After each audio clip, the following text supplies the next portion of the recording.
Bismillahirrahmanirrahim. Të nderuar motra dhe vëllezër, me rastin e festës së madhe të Kurban Bayramit, ju përcjell urimet e mia më të përzemërta për shëndet, paqe dhe mëshirë në familjet tuaja. Kurbani nuk është thjesht një akt simbolik, por një shprehje e përkushtimit dhe bindjes së njerëzve ndaj Krijuesit të gjithësisë. Ai lidhet drejt për drejt me një prej tregimeve më madhështore të shpalljes hyjnore në Kuranin famulart, historinë e pejgamberit Ibrahim a.s. dhe sakrificës së tij sublime për të quar në vend premtimin e dhënë. Kurani na mëson se tek Zoti nuk arrin as mishi, as gjaku, pra nuk është ky qëllimi i kurbanit, por devotshmëria dhe qëllimi i pastër i zemrës.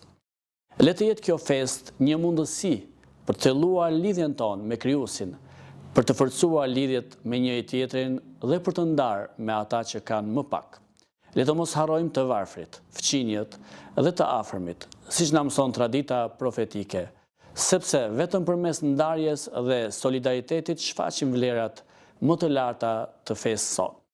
Në emrin tim dhe të komunitetit musliman të Shqipërisë, ju uroj nga zemra gëzuar Kurban Bayramin. Zoti e begatoft popullin ton dhe udhëzoft njerëzimin drejt paqes dhe mëshirës.